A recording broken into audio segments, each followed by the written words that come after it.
Oh, yeah, brother. It's me. It's me. It's Vince McMahon. Yankees win. Yankees win. Oh, my God. Welcome, everybody, to the April 21st edition of the Sports Drive here on this Thursday, the day after Hump Day. Hope you guys are doing well.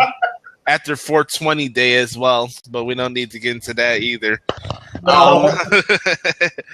Before we get started, I want to dedicate this show to the late memory of Milt Pappas, the late great Chicago Cub who passed away the other day, and also Chyna, former WWE performer. She was the first female wrestler I've ever seen perform in wrestling growing up as a kid. So rest in peace goes out to Chyna. Passed away last night at the age of 46. I got a lot more to go into that as we get to our opening rant today. But we got a lot to go and talk about today. Today's like shows like this today is a reminder of why we got to keep that positive vibe and drive going. Because, when it comes to the future, like Sting says all the time, nothing is for sure. So you got to keep those positive vibes going. Anyways, make sure to follow the Arena Sports Network if you guys have the chance. Snowman puts a lot of work into this brand, and we're going to get a lot of new sponsors, and the brand keeps picking up momentum as the years go, as the months and days go by. So follow the Arena Sports Network if you give it a chance. Anyways, let's get to the Gene Honda introductions. I hear you, brother. Ready? Yes. Set. Okay, where'd it go? Oops, somebody dropped. Okay, Frank, I'm whooping your ass. Whooping my ass. Go for it, Josh. Introducing first, from Blue Bumblebee, Indiana, Oh, God. Donald Trump's lackey. The Ned Flanders of the Sports Drive. What? Big win, Frank Sprankle. And he likes making blue outfits. Hey, you know what? Let me just say, you played "Bad to the Bone" by George Thorogood. You know when I Snowman, I gotta roll it. I gotta tell you, dude, when I think, I hate you, Josh. you know what I think about when I think about "Bad to the Bone"? Yeah. I think of the T-800 as he's coming out of the biker bar in Terminator 2: Judgment Day. Really? Yeah, remember after it comes out of the biker bar, I think the owner of the biker bar holds a shotgun and says, "You can't take the man's wheels." That's what I think about when I think of "Bad to the Bone." Bad to the bone. Okay, got that song continue going on, Snowman, or no? Oh, the song's going. Okay. Keep going. Introducing second, from Blue Bumblebee, Pacific Northwest, Bumblefuck USA. we got a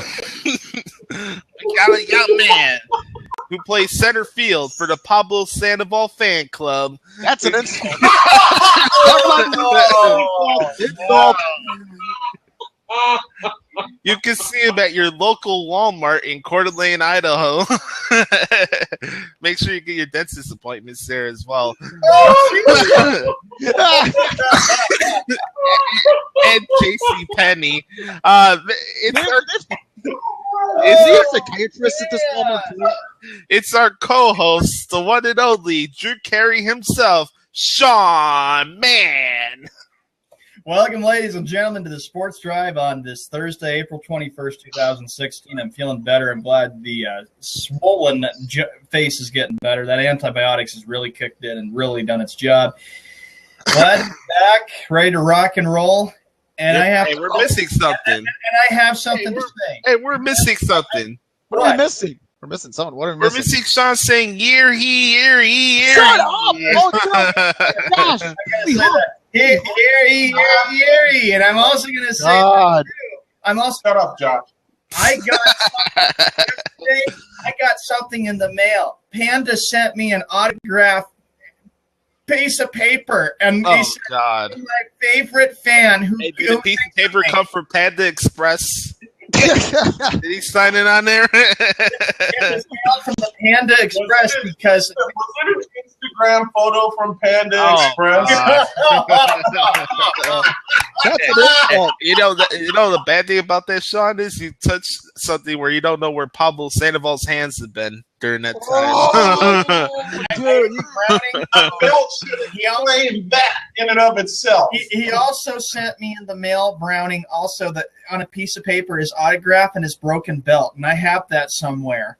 Oh God! dude, why would you take that as a momentum? Why do you have that broken belt? Do you want bad luck all the time now? I mean, what the hell's up with that? What's up with that? Yeah, let me ask you, Sean. Let me ask you. After every Red Sox loss, do you whip your TV with that bat? No. Every time I think of a broken belt, Put it on Amazon. I think of him when with the broken belt. Every time I look at that thing, it's so memorable. All right, Sean, Dude, my Sean. goodness, you're sick. Sean, you sound like a freshman in high school that got rejected by the hottest senior in the class. You know, guys, let me ask you this: Does I make that joke, Sean. I make that joke lovingly because a snowman's been there. I know how it feels. same Hey, here. let me ask you this. Let me ask you this, Sean. Does Walmart have psychiatrists too? Hear ye. Of course they got psychiatrists. They got a dentist. They got a haircut at Subway. Dude, you're gonna need. They got the freaking. I bet you they got the damn fucking Coeur d'Alene, Idaho courtroom there too. While we're at it, Jesus Christ. Yeah, there you go. Quarter Walmart. You think the entire Idaho, you would think the entire Idaho State University is in that Walmart, okay? Exactly. The Walmart's as big as the and I mean this jokingly, Idaho State's multi-purpose stadium is smaller than the Walmart that's in Idaho. All right, let's keep blasting Let's truck. go. We got Yeah, let's more go. introduction to do. All right, introducing at third, Eddie Third, Colin Kaepernick supporter himself, the Big Snowman, dabbing on screen as we speak to you right now. He's a man who hails from Indiana, LaPorte, Indiana, but he is a Chicago White Sox fan, Brian Snow. I got some shit to say about the NBA that I never thought I would say in the 30-plus years I've been following it. And it's going to piss a lot of people off because they're so in love with the modern NBA. But to borrow a line from a famous movie, frankly, my dear, I don't give a fuck.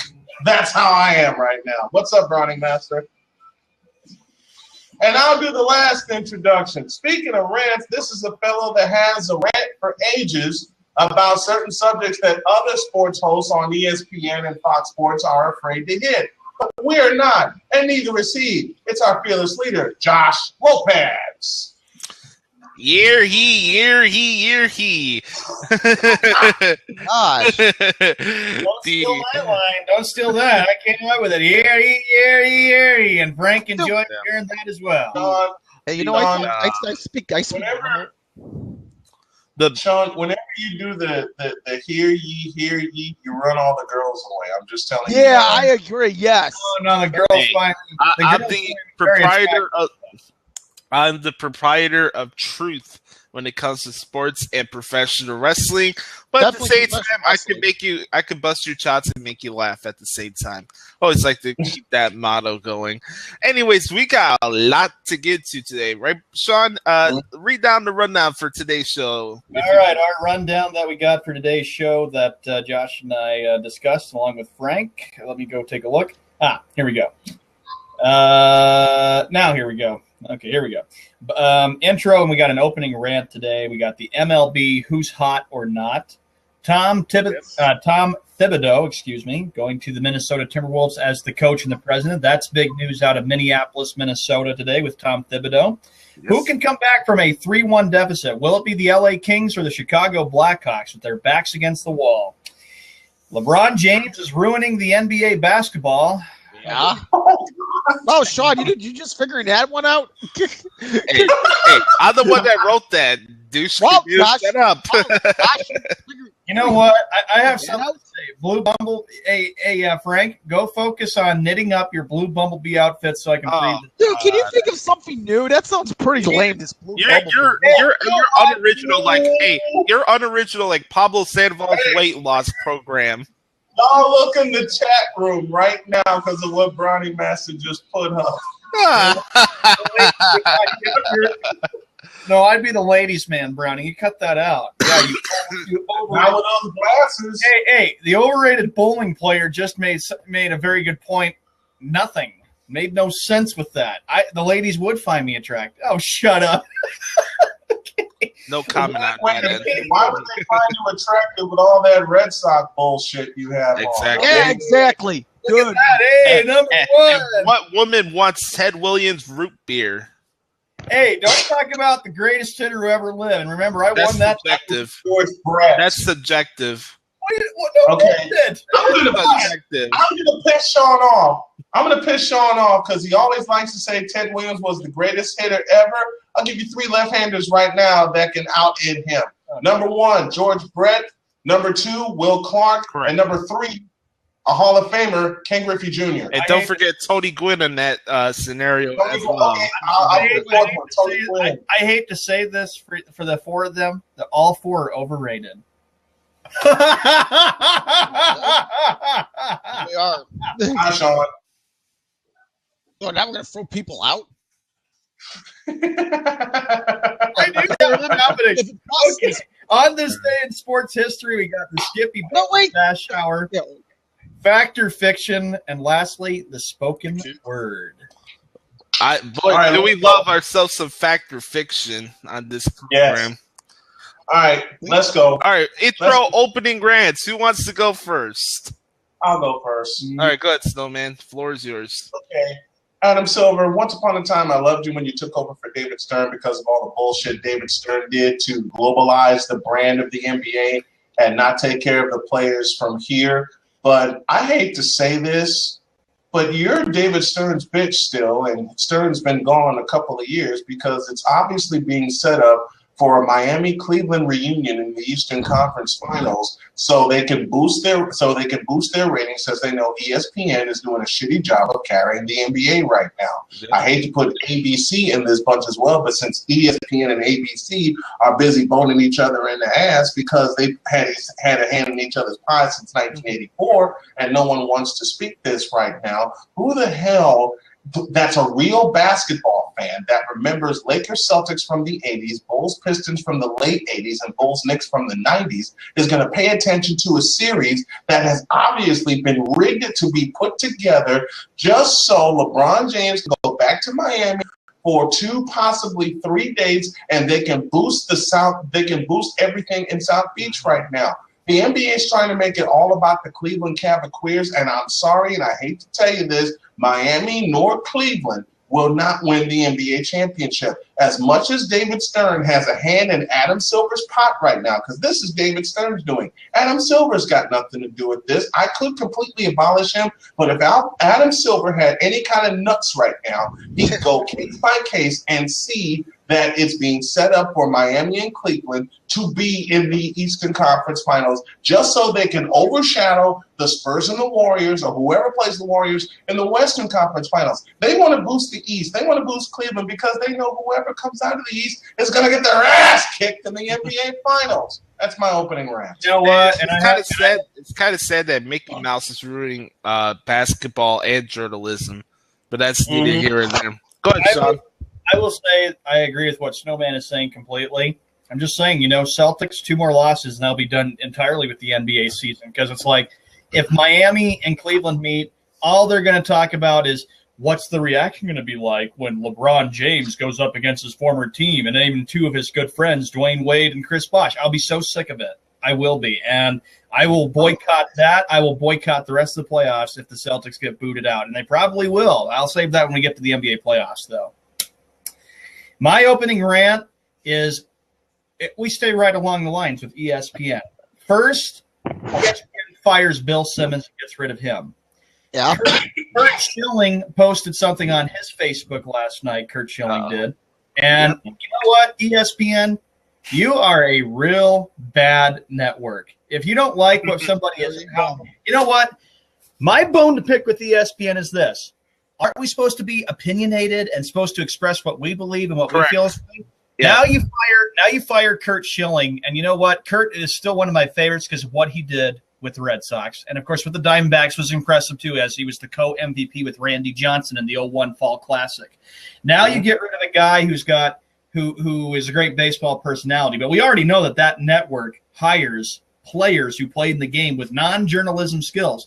But Schilling posted something on his Facebook, and ESPN said this: due to our agreement, we have decided that Kurt Schilling will be relieved of his duties and fired from ESPN because we found his thing that he posted offensive. He's just expressing an opinion. You are so stupid, ESPN. You suck. I'm sorry. You suck. I mean, think about it. You got rid of Bill Simmons, and you know what's really bad? You get rid of Bill Simmons and Kurt Schilling, and yet you let the overrated Skip Bayless say whatever the crap he wants. Pretty stupid, if you get my drift. It is stupid. It's absolutely stupid. And Sean, we have talked about this before. Do you see how bad ESPN is dropping in the ratings when it comes to the competition? I mean, expressing your opinion is one thing, but firing people on the basis of expressing an opinion that is outside of what they do for a living? Come on, y'all. What happened to this? What happened to the balls that this country had once upon a time when it comes to expressing an opinion? What happened to the balls that this country had once upon a time when it came to freedom of speech? I'll tell you exactly where it went. It went right up the ass of the PC police. And you know, whatever happened to the times when ESPN used to be so good, when they had Dan Patrick and Bill Pito and Stuart Scott, the late great Stuart Scott, and Chris Berman, who I really like with his football personality, and when he would always say, back, good! You know, it's always great with that. Have y'all noticed that they have not let Chris Berman be Chris Berman anymore? Correct. Yeah. They have not let one of the main anchors who started this thing, and Frank's got something for us. One of the main anchors who started ESPN, they're not letting him be himself anymore. Mm-hmm.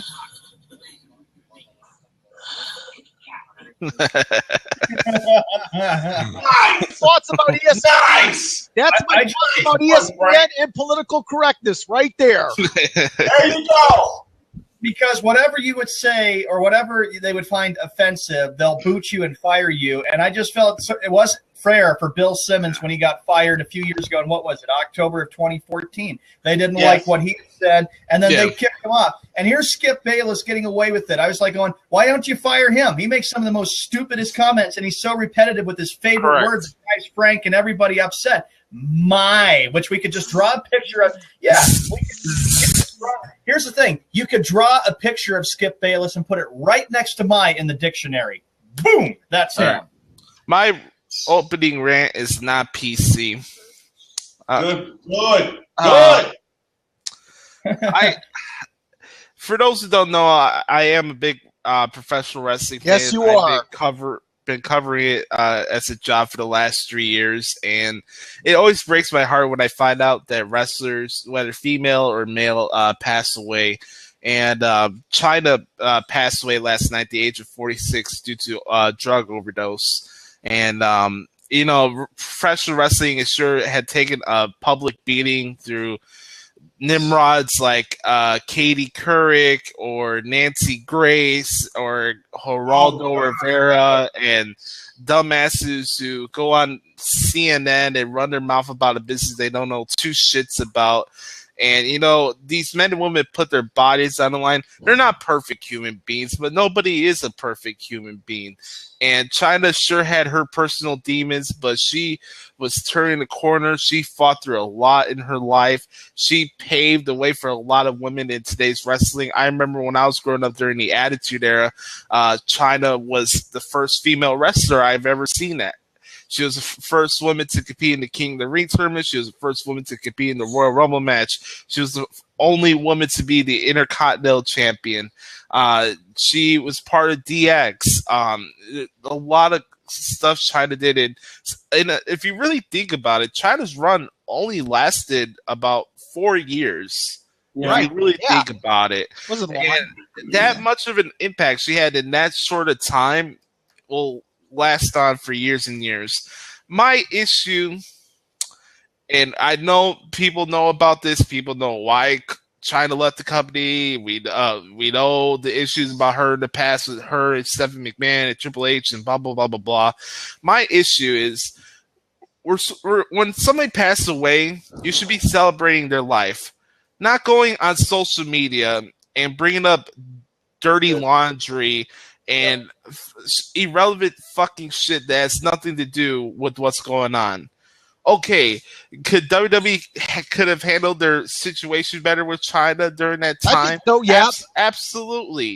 Absolutely. But they have no control over that. We don't have no control of when we're going to be here or when we're not going to be here anymore.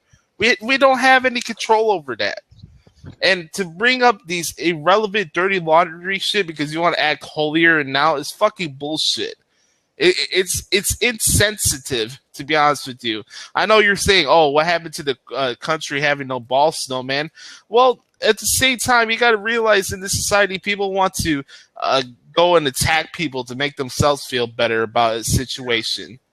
It's bullshit. It is. And you know what's really bad? And you know what's really bad, gentlemen, about social media is just how people think they can control you when you don't control me. The only person that controls you is yourself. And that's why I'm saying social media is an effing joke. That's why I realize I don't want to be on freaking Facebook anymore. I pretty much have. I have to post the show, and that's it. No, you don't. Somebody else can do it. Well, Frank, when you're in the media business, you have to promote your stuff. Yeah, you have to promote it. Yeah. That's why Josh and Snowman would want me to do it. I post the show, and then when we're done, I'm off of it because I find out that the stupid freaking book face is a stupid effing joke. Twitter, same thing. We have to have a Twitter because if we didn't have Twitter, we wouldn't be on Blab right now. Hey, you have the right for freedom of speech, but at the same time, if you're going to be that insensitive, I just hope that you find eternal peace before you pass away. To be a scumbag and have that cynical of a mindset when somebody fucking passed away and you have to bring up shit that has nothing to do with what happened and that couldn't change what was happening to her, it's freaking irrelevant and freaking sad. It is. Well, of course it is. Yeah, definitely. We live in a very sad, scary, and crazy world. I was just saying, I've been helping. I got a friend of mine. I've been saying to her exactly. Well, look at. I saw fans last night saying, "Oh, WWE better acknowledge Chyna's passing." Triple H put a tweet out. Stephanie McMahon put a tweet out. The WWE Twitter account put a tweet out. Right about it, and then they do it, and then these fucking nimrods go and say, "Oh, nice try to be sympathetic." Don't get on your fucking high horse and say, "Oh, tell somebody to do something," and then when they do it, you still want to call them out. That's fucking pot calling the kettle black. You fucking ignorant bitches. I mean, you idiots. That's why it's such a joke. And you know what?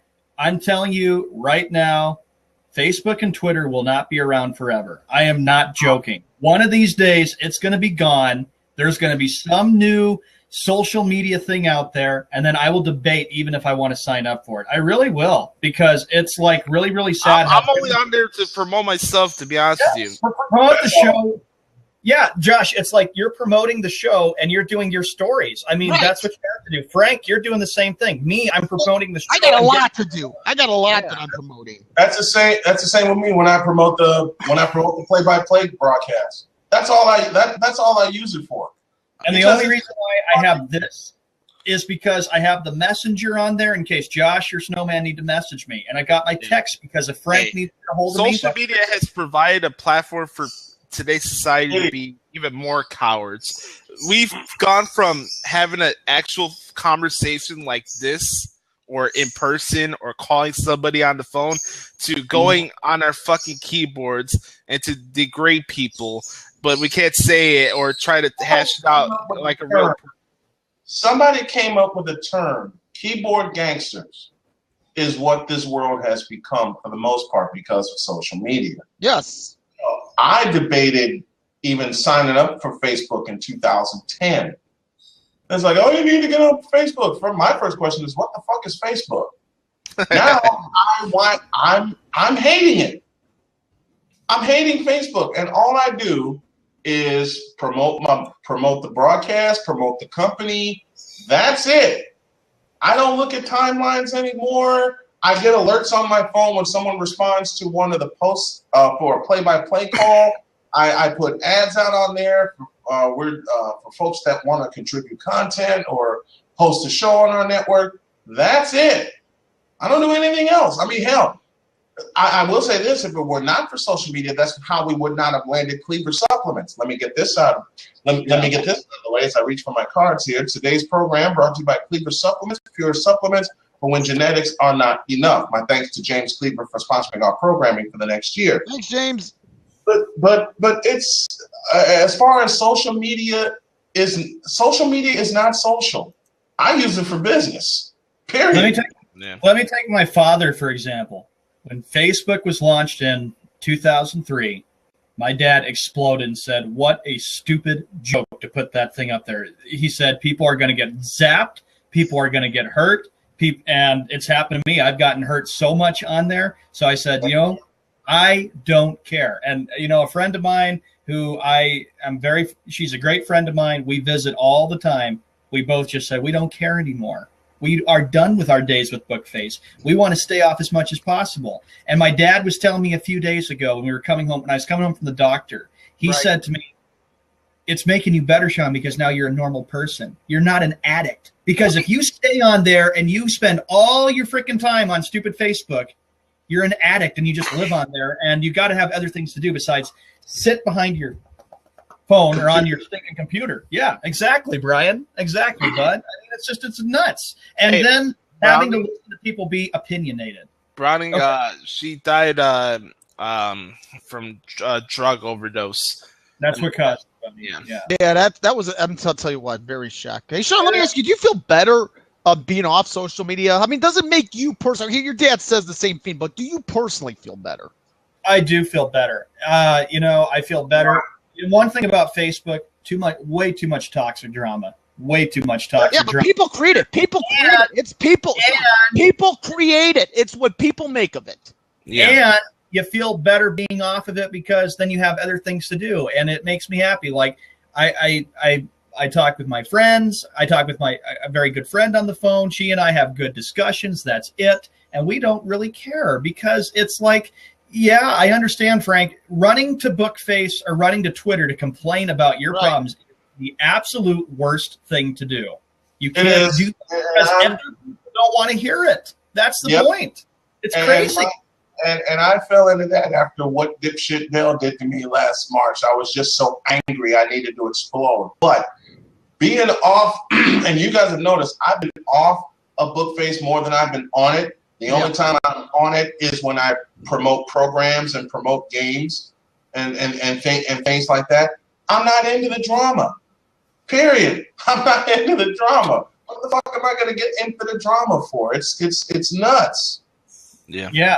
I just love how people try to get into moral debates, and everybody always feels like they're the proprietor, they're the god of all situations. They can do everything. They can do everything better than anybody else. Can't? No, I can't. I mean, it's one thing to say,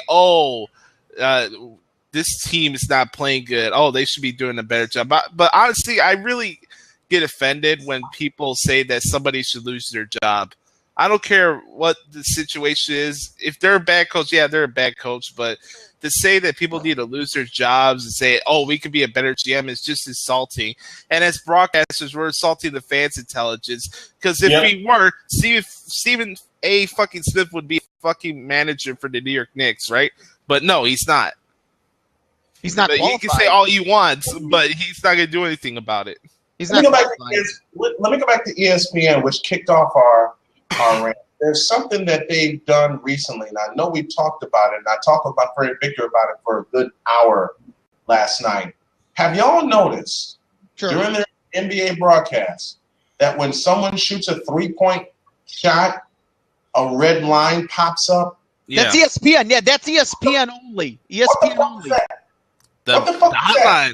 The hotline. Maybe it's just because of their digital technology. I don't know. I don't mind that. Wait, so I don't mind that. Look, I never thought I'd speak this because the network would never stoop so low, but that's dumbing down the fans. I mean, if they're watching the game, they can obviously see that three-point line that's 23 feet 6 inches all the way around. Yeah. Okay? The only time where you may have to use that is on a replay, not during live action. And I would only use the red thing is when a particular player is getting hot from that area, to be honest with you. You know, and I can understand, excuse me, I can understand to a point using it for football, determining where the first down marker is. That's awesome. But I applaud everybody on the networks, on all the networks that carry football, to drop the disclaimer and say the disclaimer that is our measurement and not the official measurement. I'll give every network credit that covers football that. Hey, Frank, what's your debate? Because we got to move on. We got a lot. No, you know what? I guess I don't really have much of an opening rant. I mean, listen, I think you guys are hitting it home. I mean, if you're going to make social media your life, then guess what? You have no life. I honestly believe the ultimate way to communicate is talking with that person face to face. That's the way you do it. You know, exactly. And my dad was saying that too. My dad goes, doesn't it feel good, Sean, that you are off of effing book face, because look at all the trouble that's caused you and stuff too. And I said, absolutely, Dad. And Dad goes, I'm proud of you, Sean, that you're there for close friends who have gotten bullied really, really bad on there. It's really. I mean, the thing that breaks my heart is when I see people get bullied, or when I see people get their pictures photoshopped, or people getting. That's just not right at all. It was miserable. It sucked. I hated it. Go ahead, Josh. Sorry. I've dealt with bullying from elementary school to high school. You know, dealing with my issues of being deaf for the first few years of my life. There's a lot of catching up mentally that I had to do. And it wasn't an easy thing. You know, I have to deal with people poking fun at me, taking indirect shots. Hell, I even have it today at times, because you know what? When you have a talent, or whenever you're doing something positive and you're not like everybody else, people look at you like a target, because they feel like they can't be in the same position. Let me piggyback on that, Josh. You know why they look at you as a target? Because I've been bullied from elementary school all the way up until now. That is putting me through, and I'm telling y'all right now, by the end of the summer, that something's just going to get fried like a catfish in court. When I'm done. You know what was really bad for me, Snowman? I'll tell you this, and I don't know if I told all three of you this. Go ahead. We'll make this quick, and I'll make this very, very quick because we got a lot of other stuff to get to. When I was in that group, it was called the Boston Bronx Smackdown group. I was in that group for 8 months. First time, you guys roast me because of fun, and they would roast me too. But every time, but for a while, I got tired of it, and I thought enough was enough. With them, the worst thing is when they said kill jokes addressed toward me. They called me a serial. Yeah, they called me a serial killer. Why? They called me because I don't know why, but this guy from Arizona called me and other people called me a serial killer, a killer, man massacre. It was horrible. They called me all of that, and I saw a long thing, and it was an attacking of me and my interests. I followed the whole entire post, and I said, you guys are nothing but pricks. And I just left the group. I didn't say it, but I just looked at it. All of that was directed toward me. And then I left them alone and still did. And I was very grateful for it, but they still continued their attacks toward me. And I just was – the worst one was when they photoshopped a picture with me and a machine gun. This loser, this prick from Michigan. Hated them. I've gotten off groups on Facebook as well, because remember, and Josh, you've seen this live, okay? I make a post about something in a group, and I back it up with facts. Indeed, I back it up with facts all the time. Matter of fact, this started in December after Christmas when I posted a statement that said, and I quote, Draymond Green is a better forward than LeBron James. Yes. Josh, you saw the attack that I got for a full week after And I defended you on that one because people were going after the snowman. Like I bit my tongue for so many years of people going after me and calling me names and assuming shit that they don't know about me. You know, I have had people say, "Oh, this guy is a loner. This guy is non-social. He's not outgoing. He's this. He's that."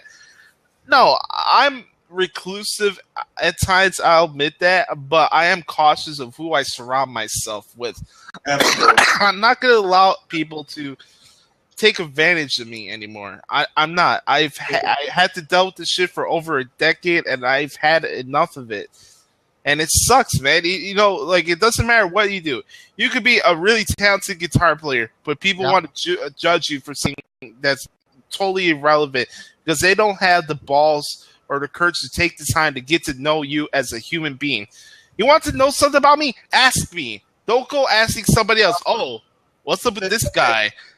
I'm going to make Josh laugh really quick. Yeah, he needs it. We all need to laugh. When he just screamed, "If you want to know something about me, ask me." Okay, Josh, I just have one question and one question only. How big do you want your burgers from Bar Louie? But I knew that was getting. I've never had a burger from there. I will say this. I have a surprise for Josh and Frank. I don't know where I'm going to pull it off, but I'm going to go ahead and say it. One morning, Josh, Frank, and I will do the sports drive from downtown Chicago. All righty, yes. Yes. Hey, I'm giving you some props. A lot of props. It's going to be coming soon. All right, what we got next, Josh? Next topic here. Just really quick, I'm just going to toss out some names about who's hot and who's not when it comes to the baseball season so far. A lot of teams already passed 16 games already. That's crazy. The Chicago White Sox. Yeah. White Sox pitching staff. How about the White Sox pitching staff? White Sox have the #1 bullpen in baseball right now with a 1.52 ERA. David Robertson, the closer. Former Yankee. He's doing better with the White Sox than he did with the Yankees. I'll say that. You know something? David Robertson is performing better now than he did in his first 2 seasons with the White Sox as their closer. He's on a pace, and I never thought I'd say this, but he's on a pace right now to break Bobby Thigpen's record. 57 saves in 1990. 1990, absolutely. 7 saves. But the entire White Sox pitching staff, and I know the Cubs have been on a roll too, but the entire White Sox pitching staff is the hottest pitching staff in the majors. I'll agree there. Hey, doesn't that ring a bell to another year when we had an underrated pitching staff? This is a question for Josh and Snowman. This is a question for Josh and Snowman. If this keeps up with the White Sox, do you really think you're starting to see memories of 05? I mean, do you kind of think? Yeah. They're not hitting a bunch of home runs like they would back in the day. You know what, they're playing smart ball. I follow the White Sox as well. No, actually, let Snowman go because he's the White Sox fan. But here's the thing. I follow the White Sox just as much as I follow the Cubs. I can certainly answer that. And I'll just say, yes, it does. You know what? 3 different occasions already this year, or 4 different occasions already this year will give you a reminder of 2005. And here's the reason. A 2-1 score. 1-run ball games. Since 2013, the White Sox have sucked at winning 1-run ball games. This year, we've only lost twice in 1-run ball games. And I can give you guys another team, and Snowman will remember this. You guys won't. But I can give you guys another team that won games the same way as far as the White Sox were concerned. Winning ugly 1983. They used to win. They won a lot of close games that year. They won. In fact, was it Doug Ryder that gave them the winning ugly? Yeah. 83 was the winning ugly team. And if my numbers are correct, I may be off, but 45 wins in 1-run games. In 83. I said this before the season started. The key for the Sox to get rolling is winning series.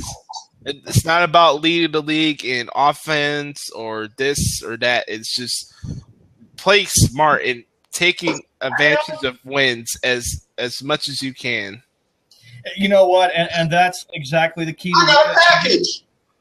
Damn. I like good times. This is a good show. Wait. You gotta get it Wait, guys. That's the spirit. Gentlemen, I'd have to say, though, it's just the fact that what Dustin Pedroia would always say, the key to winning a World Series is you have to win 2, 3 out of 4 sweeps. You do that, you'll win. If you don't, you put yourself in a position to lose and stuff, too. And, the White Sox are doing it because they are not going to get rid of the best pitcher that they've got in Chris Sale, because Chris Sale's been outstanding. This team is hitting. They've got pitching, their bullpen.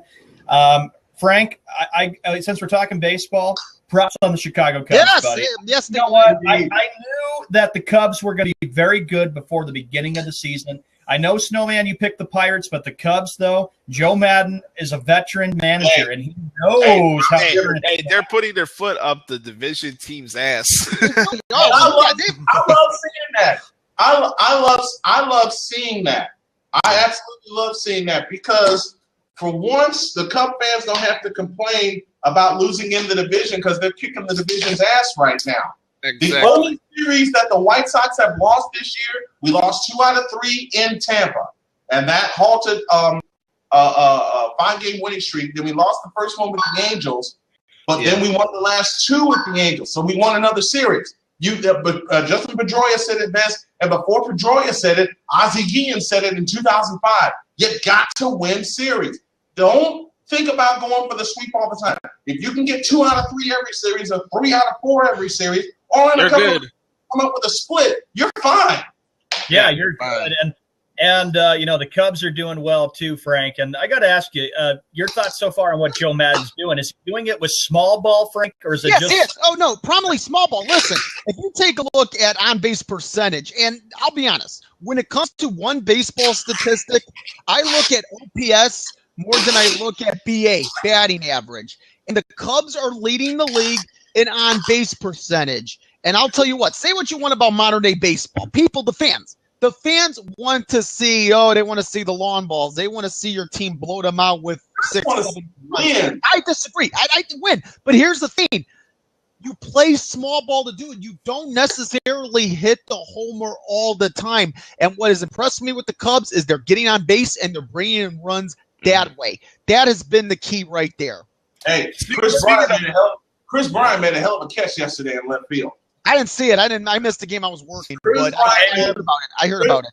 Chris Bryant made a hell of a catch in left field, and at the same time, Mike Trout should have known better when his spikes got caught in the 9th inning yesterday. And Sam said, "Oh, you're gonna try and run on me?" and fired a dart to pick him off. Yeah. Hey, hold up, Sean. Speaking of teams who are not hot, I can just go through a big list here.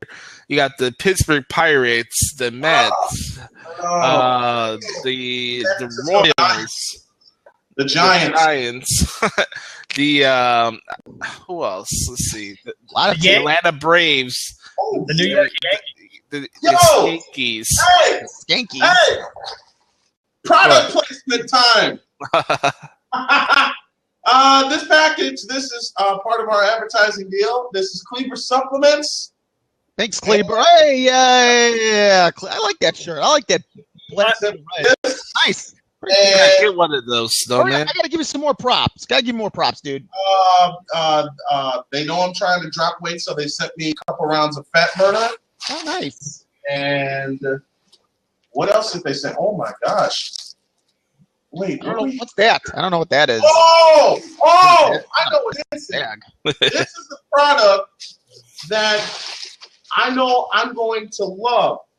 James and I love the name that he gives. James calls it Swole Serum.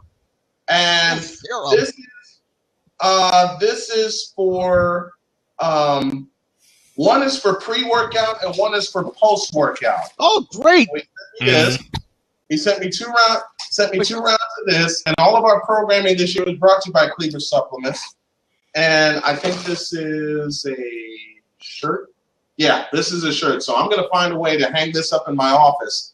So this is the package that I got from Kleber Supplements, because the deal we did We part of it was cash and part of it was product, and this is the product package that we got from Cleaver Supplements. So thank you, Cleaver Supplements, for that.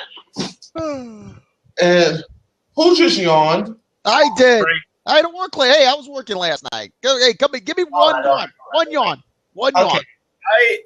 For one team I want to talk about very closely would be the team in the AL East that's really doing bad, which is the New York Yankees. The Yankees right now are 5-8 right now. The Yankees have got really bad starting pitching. Tanaka has been okay for them, seeming like he's been kind of a leader of the team. But you know why the Yankees aren't doing it? The Yankees are doing it simply because of the fact that they don't have a chance with the way they're playing right now. They're putting men in scoring position and they're leaving them stranded. They played Seattle. They had runners at second and third, nobody out, left them all stranded. And then this the pitcher for the Mariners struck out all three of the batters with the chance for them to score. The Yankees are awful. And I'm going to tell you one thing. If the Yankees keep this up, gentlemen, Brian Cashman and Joe Girardi both could be out the door. As they're both on the hot seat. I've kind of been saying it. They're both on the hot seat because you know, if the Steinbrunners, they will not tolerate this losing. They get swept by Oakland. They're 5-9 and they're in last place. It's expected that the Yankees are supposed to be bad. I never even thought they were going to be good anyway. A lot of people were predicting that they weren't going to be very good. Like an 82 and 80 team, or maybe they could finish with a losing record. I mean, and bring back the decade of the. Well, that's what I had predicted. Them was finishing with a losing record.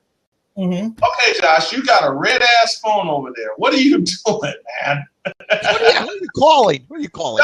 Josh has got. Care Josh, let me see the phone. Let me see the phone. Put the phone up to the camera. Y'all see that? And it's an iPhone. That's not a. That's just a red case. That's a red ass phone. That's an OtterBox. I don't know. That's OtterBox? Okay. Yeah. Okay. What about the? Are you gentlemen surprised about the Houston Astros? Here's a 5-10 team. Remember last year, this is a team that went to the playoffs. Houston 5-10. Are we starting to see the repeat of what we saw when they were really bad the last few years? Well, this is not the same. I can't because last year they started slow last year, and then they picked it up. Like if you think about it, right before the All-Star break, Houston got hot, including a sweep in Texas. Yeah. You know, Sean, you're going to have those teams that always start off cold, but they get really going by August or July. But at the same time, you have teams like Colorado who start playing really good, and then they start fizzling by the end of the year.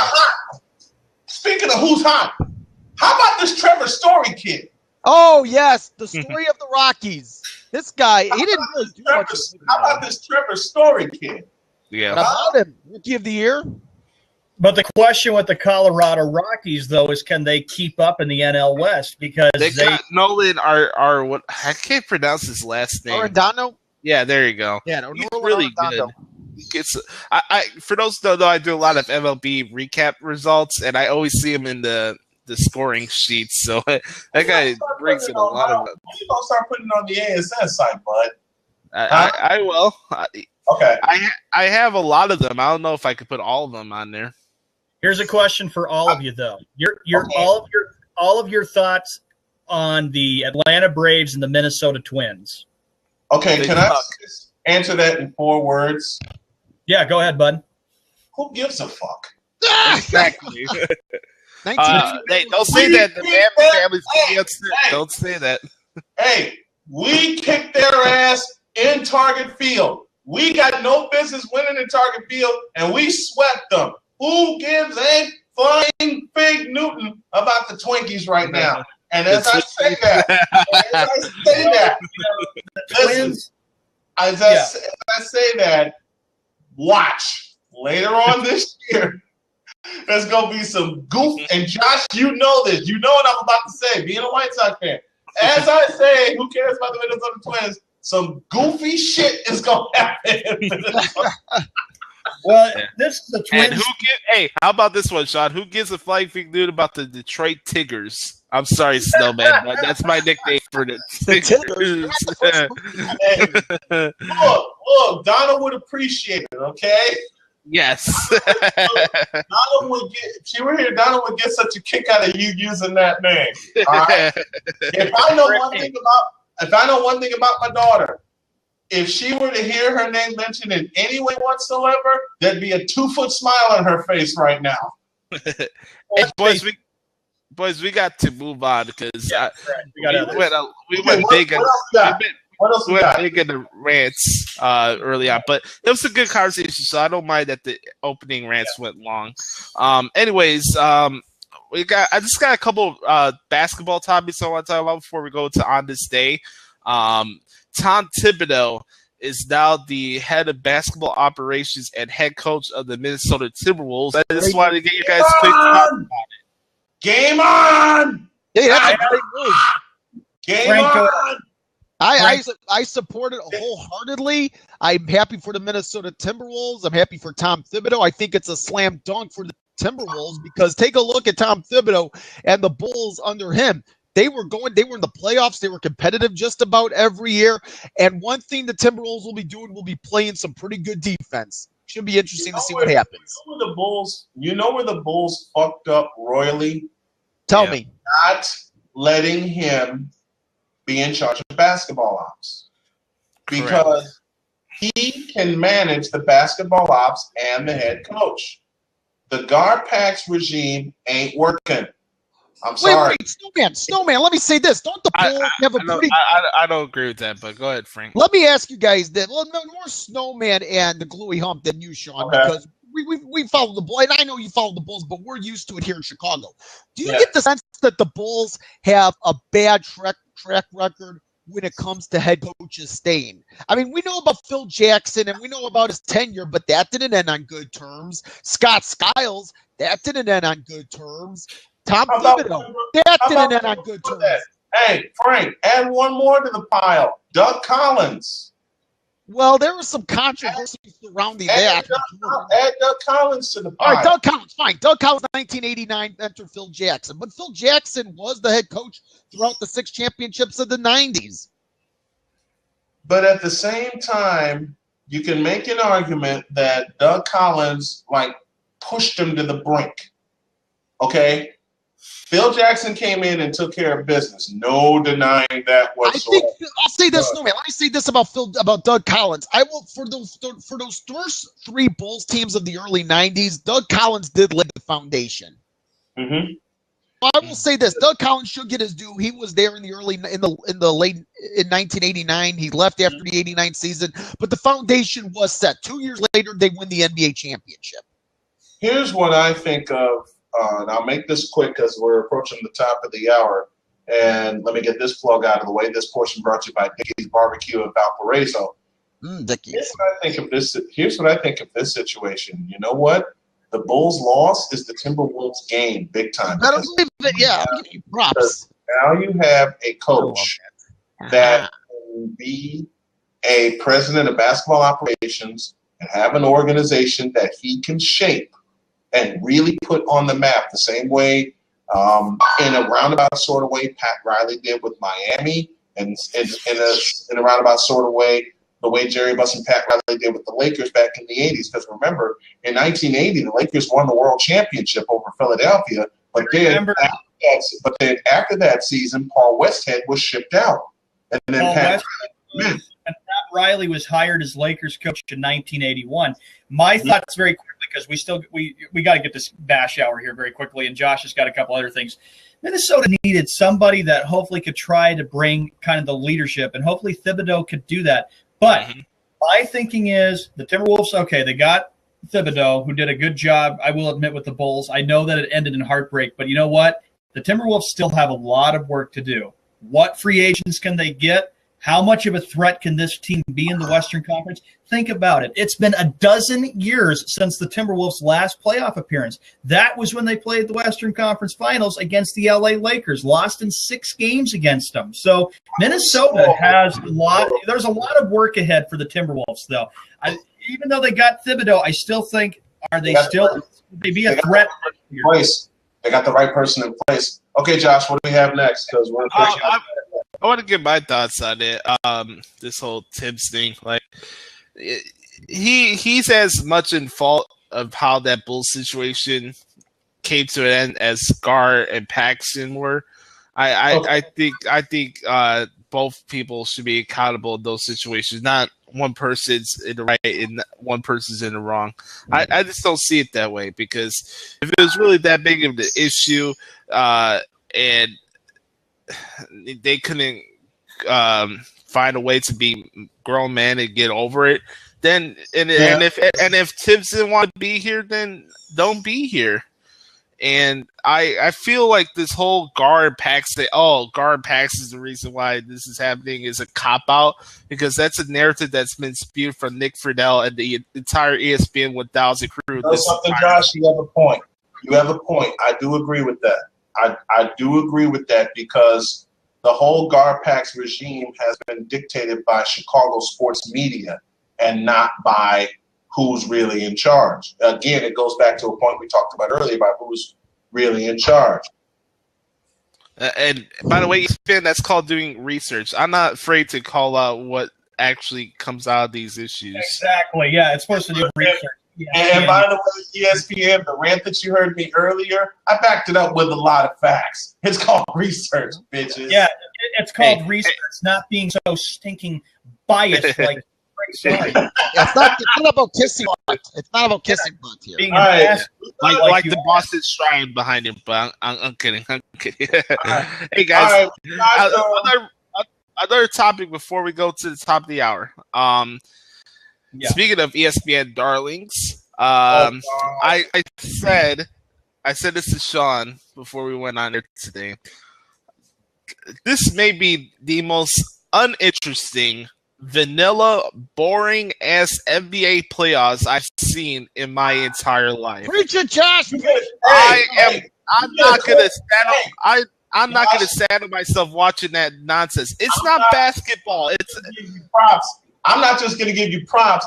I'm gonna give you a couple of these. For that. Hey, I'm gonna give you props for that. I'm sorry to say, the black day that happened with the NBA is when they went from NBC to ESPN, because Thank you. It's corporate, Sean. It's so corporate. It's bad. I can tell what's going to happen before the damn game's over. The NBA is so predetermined. It's coming to the point I can't take NBA seriously anymore. I know this will get me some props. Can we have a little bit of this one more time? Yes. That takes you back to a Sunday afternoon. That would, yep. You know something? This NBA on ESPN Saturday primetime is bullshit. Because you already have the Sunday showcase. And that's then you grade A homogenized bullshit. That's grade A homogenized Holstein bullshit. You got the Saturday primetime package, and I feel they rushed the Saturday primetime package. They didn't take enough time to put that together. Why didn't you just stick with what worked, which was the NBA on Sunday? And ABC just needs its own entity, just like NBC and CBS were when they were playing games on Sunday. I'll tell you what, I'll take a game. I'll take a Celtics-Lakers game on CBS, either in Boston Garden or in the Forum, than the bullshit they're putting out now. Sorry. The shit in Loans Arena. Go ahead, Sean. I know that one of the things is that I've got DVDs all the way back to Larry Bird era, and I always loved pulling out those DVDs I could watch of the old Boston Garden and Dick Stockton and Tommy Heinsohn for a couple years. They called some great games. Yeah, they did. And it's just sad that, the times we had growing up with the NBA being so popular and fun to watch. Me, it was the 90s and the Western. The Bulls were we all knew the Bulls were dominant. Yes, they were. But I'll tell you this, the Western Conference sure had some great playoff matchups. I think of the Sonics, the Jazz, Rockets and the Jazz, Spurs and Rockets. I mean, there would be so many. The Sonics and the Suns. Loved it. How about that? The Sonics and the Suns. Yeah, we loved it. This was the stuff we grew up watching, and we had so much fun. And every time I go on YouTube, I think about how great NBA on TNT was, but even that's changed. It's so different. Okay, before we go on, let me give a memory to Sean real quick. Game 7, 84 NBA Finals, June of 84. The final seconds, even though I wanted the Lakers to win, it was so great to see the crowd overflowing on the baseline. as they counted down the final seconds. I have that DVD, bud. Yep, I do. And then they stormed the court. You can't do that anymore. And then Dick Stockton goes, and the Boston Celtics are the world champions. And the crowd just comes swarming into the garden, and the Celtics are going in there. And Red goes, whatever happened to the LA dynasty? You people been talking about a dynasty. Here's where it is right here. That's a dynasty. It's Red we're the greatest team in the world right now. And there they are out there. But you know what? A few years later, the Lakers got even, and their fans stormed the court after they beat the Celtics in the form. 87, buddy. 87. On that note, we got to move on. All right, what we got next? I'm about to get nauseated by Boston Celtics talk. All right, let's move on. Yeah, let's move on before Sean goes on and on and on. The NBA is the soft era of today. It's the soft on. What do we have next, Josh? On this day, 1969, Japanese marathon runner Yoshiaki Unitani won the Boston Marathon. Yeah.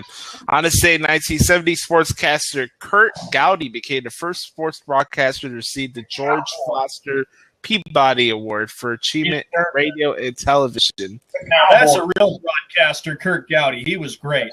He did the Red Sox. That's why. No more than that. He called Super Bowl III. He called other memorable sports memories too. Yep.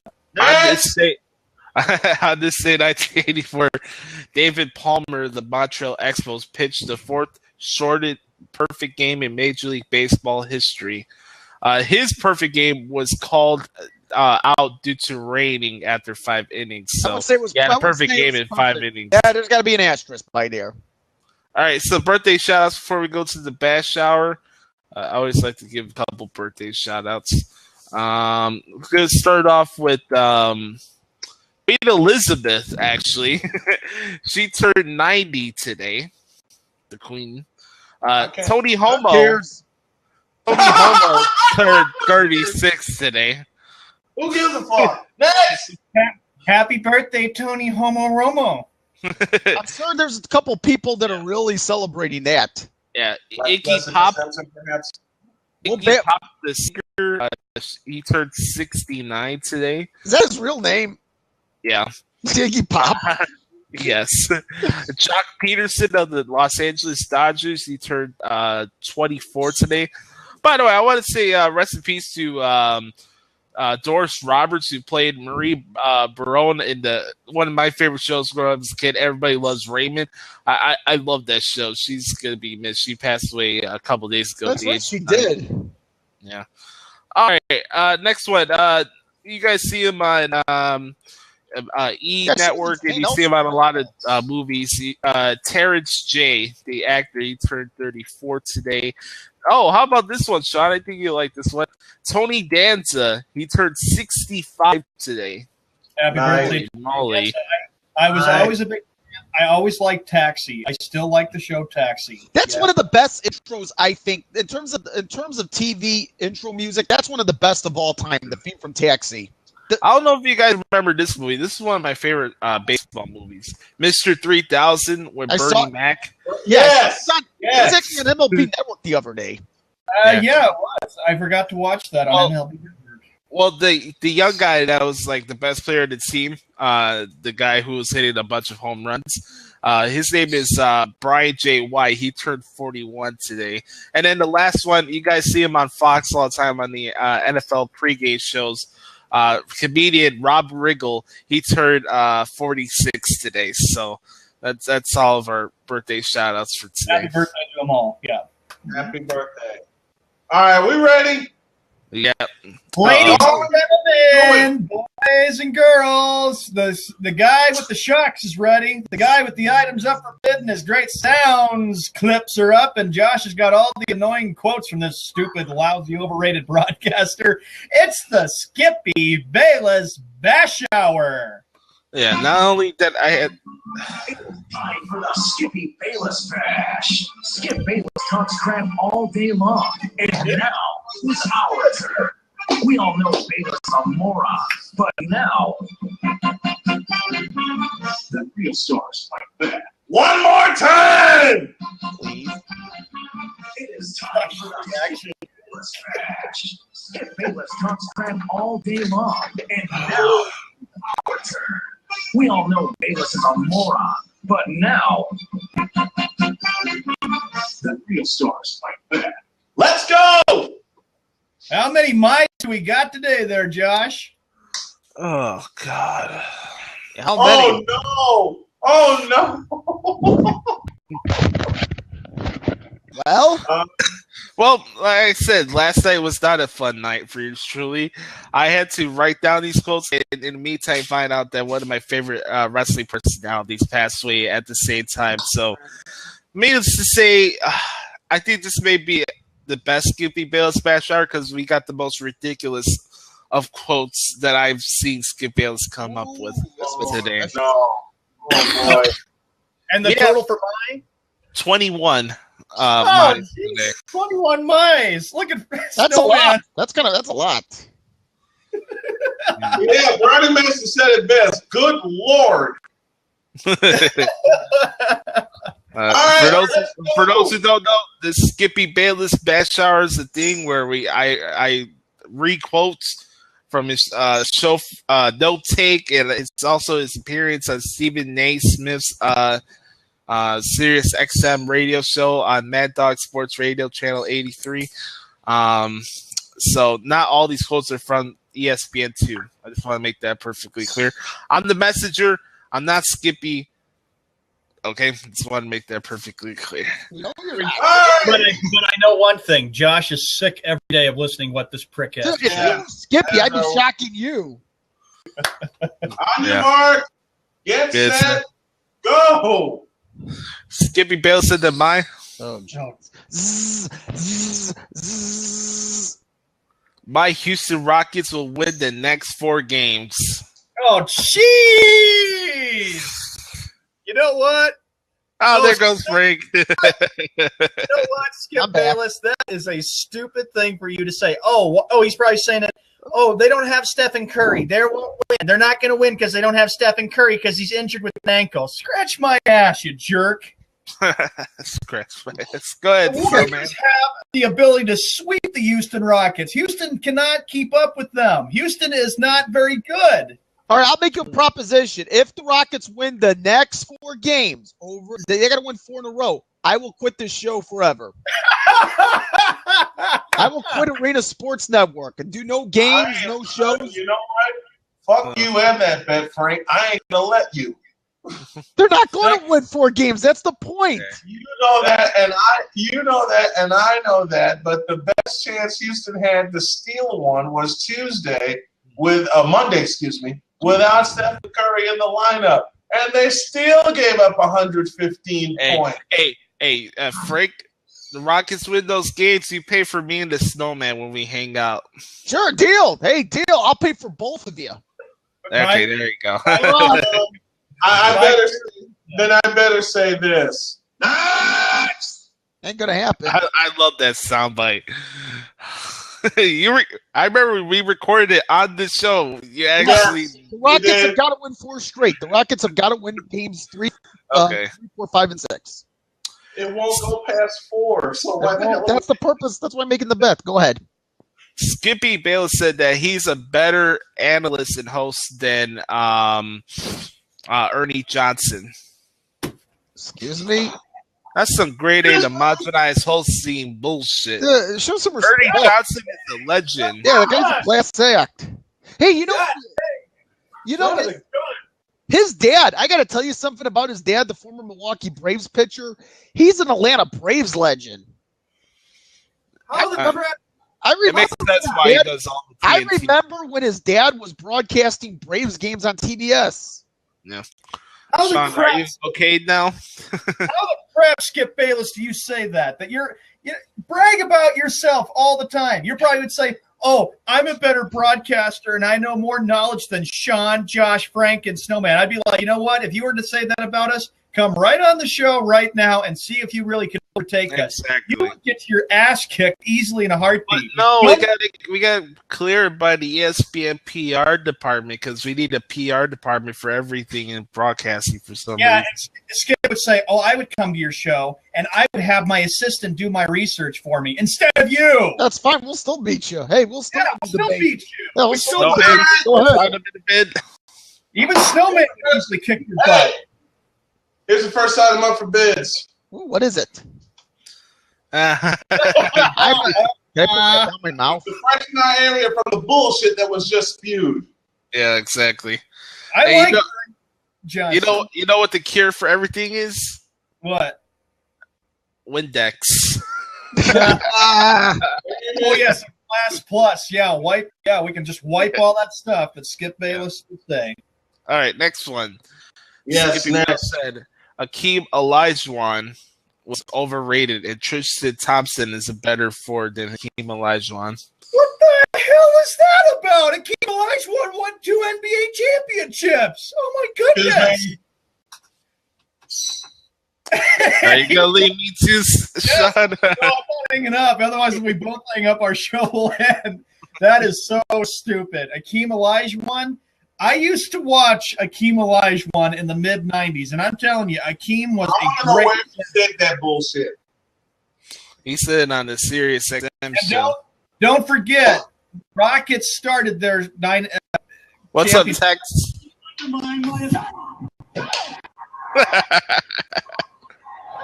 Damn it! Shut up! I had enough of this crap. You know what? Even Snowman and Frank will agree with me, Josh. how do you know we'll agree with you? We grew up watching Akeem Olajuwon. He was a great basketball player. He was a good. I still remember the 2 championships that he won, 94 and 95. All right, Snowman. Akeem Olajuwon, Kareem Abdul-Jabbar, David Robinson, Robert Yep. Parrish, Moses Correct. Malone, Tim Duncan. Put that Tim on the Duncan. list as well. Tim Duncan, Patrick Ewing, Yes. And Alonzo Moore. Alonzo Mourning. Thank you. All of those players could haul more rebounds in their fucking sleep Yeah. Ha. than Thompson can. Yeah. Next! Skippy Bayless said that Matthew Dellavedova is the Tony Kukoc of the NBA. Oh, my goodness. That made no sense. Oh, That made no Yeah, sense. Snowman just got up and left. You know what? I gotta tell you, the Gluey Hump is right. The Gluey Hump is right, Sean. This is an unusual bash hour. Josh is upset. I thought Frank was going to hang up, too. Now you piss me off. You want to compare Matthew dumbass Dellavedova to the waiter Tony Kukoc? You dumb bitch. Tony Kukoc was a great basketball player on some of those great Bulls teams. Y'all see what Yeah. I have? He won 2 championships. That's right. He was big. He was a big supporting cast in the 72 and 10, 95, 96 season. Here, it's the next item up for bids. What is it? It better be. Uh-oh. You, Larry David, that's some bullshit. Yeah. You need to send me that clip, Josh. Yeah. Please do that. Yeah. Oh, please do that. I deserve some props for that, though. Seriously, I deserve some props. You're getting props from me. You are getting props big time, brother. You need to send me that clip. I will. I'll do it after the show's over. Oh, and by the way, Skip Bayless, I have this for you. Ain't nobody got time for that. Oh, okay. So Matthew Dellavedova comes out of the bench for the Cavaliers, and he plays like a rat. So that means he's the Tony Kukoc of today's basketball. He plays like a rat. Okay, You know what? you keep telling yourself that. Hey, bonus clip. Oh, can't find it. Keep going. Go ahead. I'll have to All right. Skippy Bell said the No time. Next. Yep. All right. Okay. Skip Bayless said mine. My Oklahoma City Thunder let me down the other night against the Dallas Mavericks. Wait, I thought he likes Dallas. Oklahoma City Thunder is going to get their ass kicked in Texas the next 2 games. Game 3 is tonight in Big D, everybody. Get ready. And the Dallas Mavericks and the old-ass Dallas Mavericks and Dirk Nowitzki with that pinky finger jumper are going to blow out OKC. Period. I hate the new jerseys that the Thunder have. That white, like super tight jerseys they got. They've been wearing those sleeves. They've been wearing those sleeves. Yeah, that's why they rainbow flaggish. That's why they belong in Seattle. They couldn't move to OKC. It still irks a lot of people here when they move from Seattle to OKC. I hate to bring this up to piss off a lot of PC police, but I'm at a point right now where I don't care. Especially when I bring back Snowman in the morning, I'm going to say some of the exact same things and make them worse, and people will still listen because it's the truth. Why in the hell is Russell Westbrook dressing the way that he's dressing, and yet he's got cameras following him into the arena? What the fuck? What happened to the days? Russell Westbrook comes to these games looking like a girl. I mean, I know Dennis Rodman was a weirdo, but yeah, Russell Westbrook is the signature. But Dennis Rodman, but unlike Russell Westbrook, damn it, I can't say his name. But unlike Russell Westbrook, Dennis Rodman took care of business. Exactly. He did. Hey, unlike Russell West. Okay, y'all want to talk about? He was a team player. Russell Westbrook is not. Y'all want to talk about how someone's dress has brought the league down? Let me give you 2 examples that haven't. Number one, Dennis Rodman took care of business no matter what he dressed up as. And the second example is a person that's going into the Hall of Fame this summer. His name is Allen Iverson. Period. And you know what, Skip Bayless? Dallas did what they had to do. They got the split. Everybody didn't even think they were going to bounce back and beat OKC. But they did just that. They shot the ball well. OKC did not play a good game. I watched parts of that game, and I noticed they didn't play very well. And you know something? They puked the game away and blew it. I'm sorry, but Dallas is going to whoop their ass. Hey, Sean, I think you might like this one. I think you might like this next quote. Is it Boston? Just a moment. It's got to be queued up the right way. That's it. Skippy Bayless said that mine. Oh, no. New England Patriots lost Super Bowl 46 because it was in Indianapolis. What does that Don't give me that bullshit. Skip Bayless hate Indianapolis now? Yes, he hates Indiana. The reason the Patriots lost the game is because it started out bad, because they got hit with the safety in the first play of the game, then got down 9-0. And also Wes Welker dropped the pass. That was crucial, yeah. You know what? You don't do your research, Skip. That's the reason they lost Super Bowl 46, you prick. Yeah. I hate to throw salt on a wound, and you know I'm picking at you pure and fun.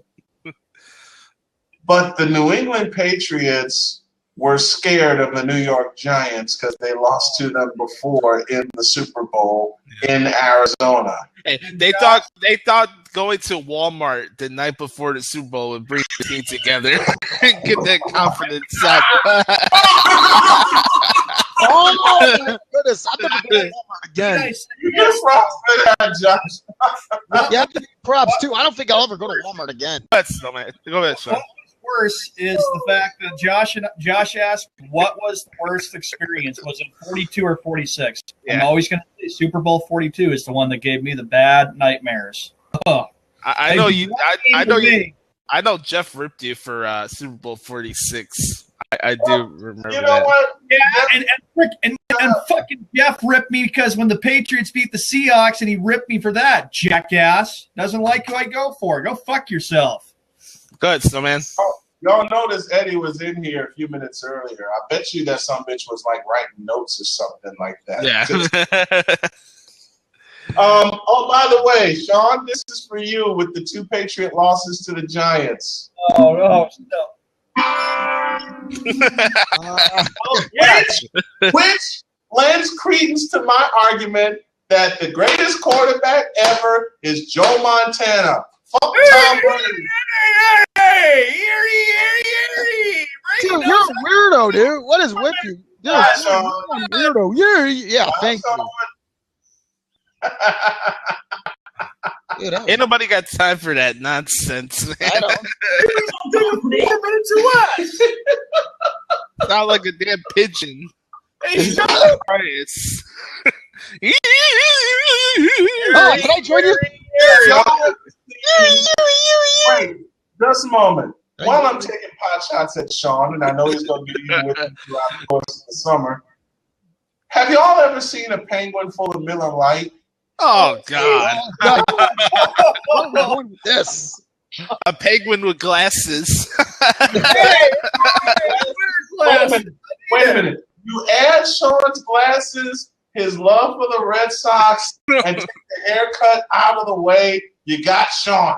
All right? Yeah. Oh my gosh! Seriously. And the penguin walks like Pablo Sandoval in the baseball. They'll breaks on the way to Walmart. Oh, exactly. Hey, don't mess with Panda. I got his autograph yesterday. Come on. Oh, Do God. y'all know? I will say this right now because I know this is gonna happen. Do y'all know how badly we picked on Sean for his birthday? I say that with this because I know my birthday's coming this summer, and these guys are going to John's unload. got one coming in a couple weeks, so I wonder what. Hey, man. Your birthday's coming up. Oh! Kayfabe, man. That's supposed to be confidential. To be serious, Josh, when is your birthday, buddy? Saturday, May 7th. Oh, it's a Saturday. Oh, It's a Saturday. Whoa. That may be a special Saturday edition. oh. That may be a special Saturday afternoon edition.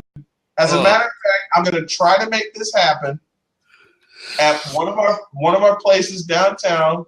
I'm going to, and you know, Browning, I'm kicking your ass on your birthday, right? I got a game that day. No, not anymore. You don't.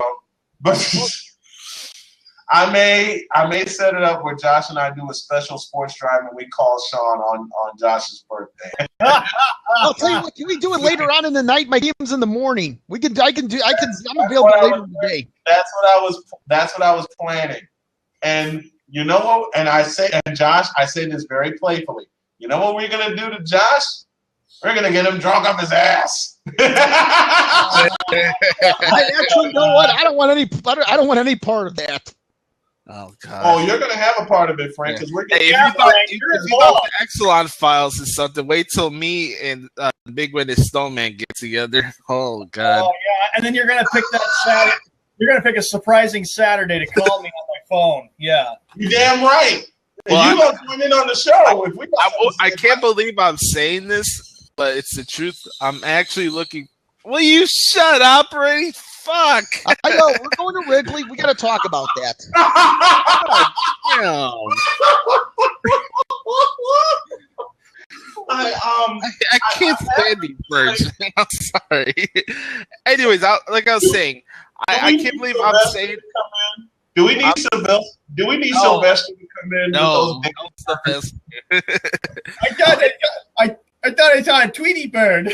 Brownie, for the love of God, calm down. Stop. We'll play the video. Relax. Shut up. We're in the bath shower. Ronnie needs to settle down. Anyways, like I was saying, I can't believe I'm saying this, but I'm actually excited to go to Raggedy Field with the Franks. Yeah, we got to do that. We got to play it out sometime this summer. We will. I will get you there. I just had 2 words. That's terrible. Hey, it's terrible, but I did want to hang out with the Frankster. Well, I feel honored. That's cool. All right, Ronnie, we'll play your video, but we got more to the shower. Now, next. Okay. Skippy Bale said that Karl Malone should be the next head coach of my. no. Cleveland Cavaliers. What? Oh no, Karl Malone, the head coach of Cleveland. Come on, Snowman, the mailman and McQueen. Hey Frank, what do you think? What do you think, Frank's mailman McQueen? Why? Why? What do you like, why?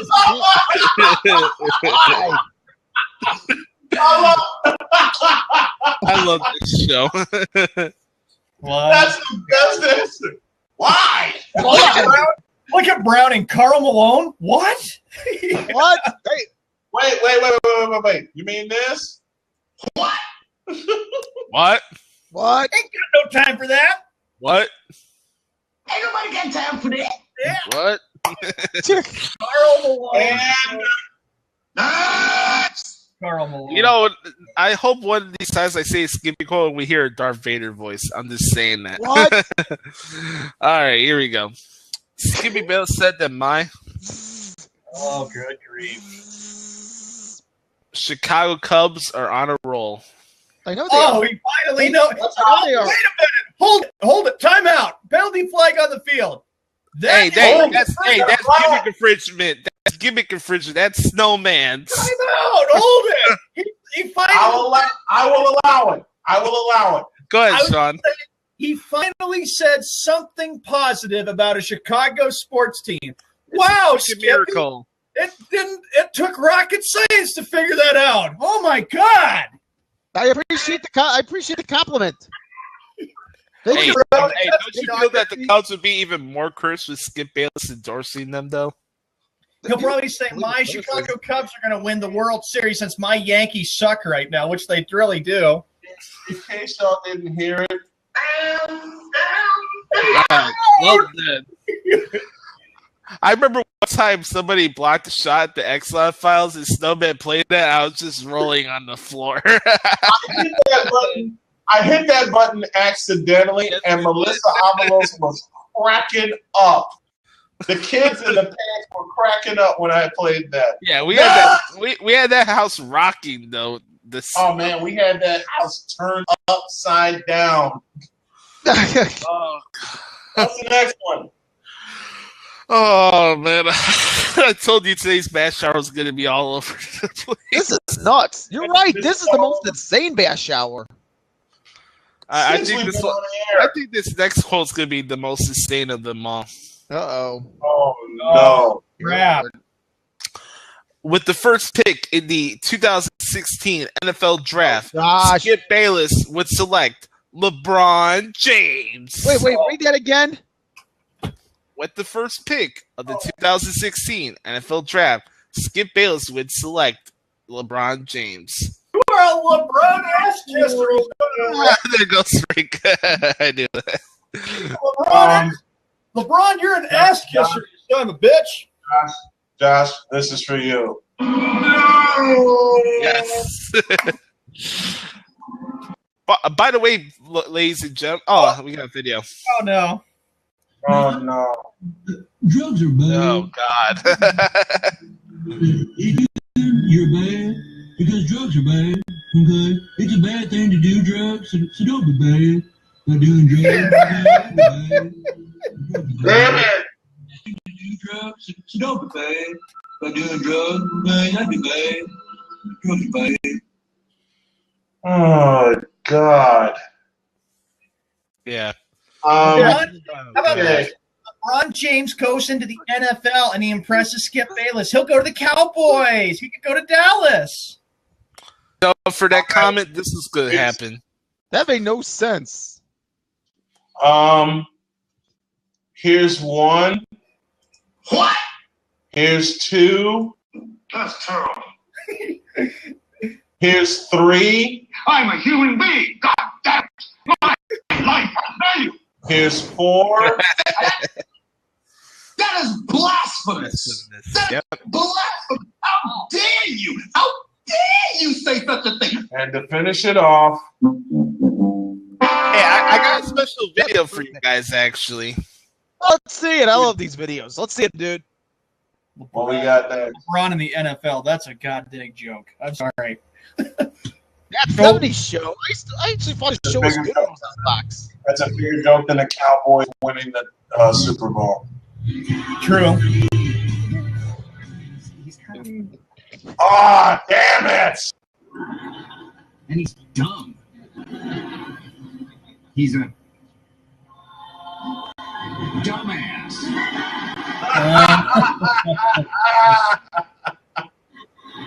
You dumbass. You're a dumbass. Dumbass. Dumbass. Such a dumbass. You're an ass. If I had mistletoe, I'd kiss you. If I had mistletoe, it'd be in your ass. Please yourself.